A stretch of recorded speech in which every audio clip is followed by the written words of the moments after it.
Today we're going to be examining the abdomen. The first part of the examination of the abdomen is to do a general inspection. The things that we're looking for are jaundice, pallor, spider nevus, pigmentation, any gynecomastia or paucity of body hair. The next thing we do is move on to inspect the hands specifically. Please may I have a look at both of your hands. Good. We're looking for any clubbing or cyanosis, any Dupuytren's contractures, palmar erythema, or any other signs of liver disease. Can I ask you to extend your hands out for me and bring your hands back? Looking for a flap. Thank you. That's great. Okay. Moving up now to the head and the neck. I'm going to look at the eyes. First of all, could you look up for me? Looking in the gutters for any pallor, looking for icterus, the jaundice of the sclera, and any xanthelasma. Could you open your mouth for me? Looking again for central cyanosis, any ulcers, abnormal pigmentations, or other signs in the mouth. Okay. Moving down now in our inspection, looking again at the chest, noting for body hair, any gynecomastia, or more spider nevi on the trunk. Moving down now, we come to our inspection of the abdomen itself. The things that we're looking for here are any abnormal distension, any masses, any distended veins, or any abnormal pulsations.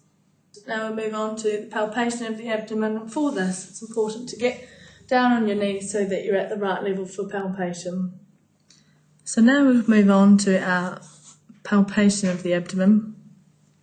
Starting with palpation with light touch, asking the patient if they've got any areas of tenderness. Have you got any tenderness in your tummy? No. Can you let me know if anywhere's tender? Okay. Lightly palpating in each of the 9 areas of the abdomen.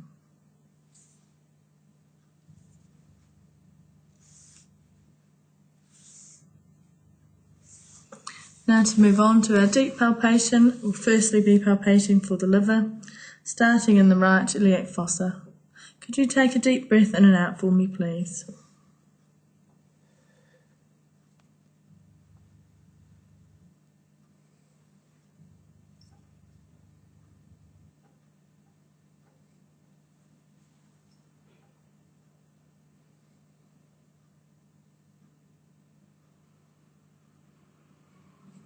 Okay, starting again in the right iliac fossa, moving diagonally over to the left hypochondrium to feel for any enlarged spleen. Again, you take deep breaths in and out for me.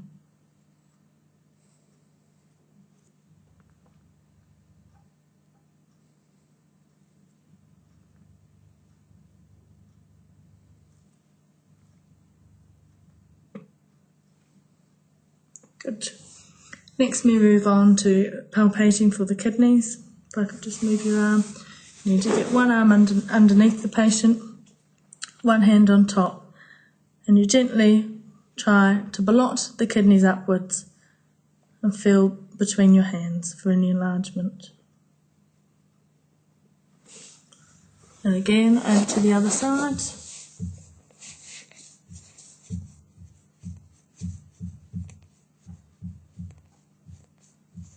Okay. Finally, palpate for any aortic aneurysm.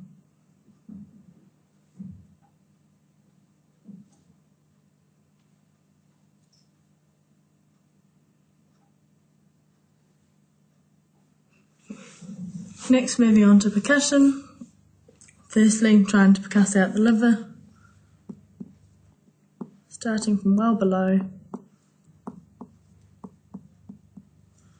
and noting where the bottom edge of the liver is, and percussing down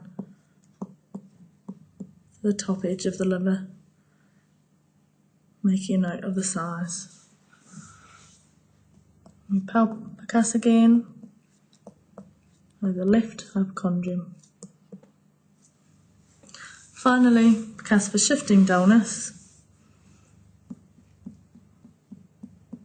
percussing in the flank, the note of which should be resonant, If there's any dullness in the flank, ask the patient to roll over on the left-hand side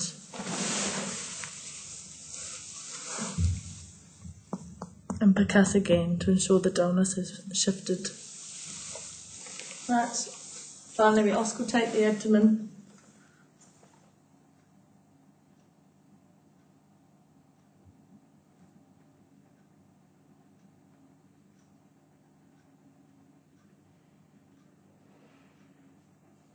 That's great. Now we can ask our patient to sit forward. Would you mind to sit up for me? With the patient sitting forward, inspect the back for any renal scars and auscultate for any renal bruits.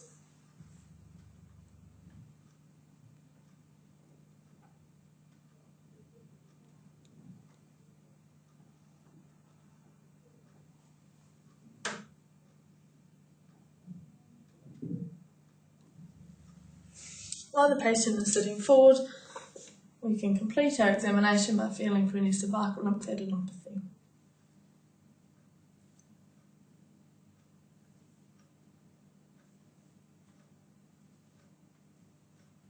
That's good.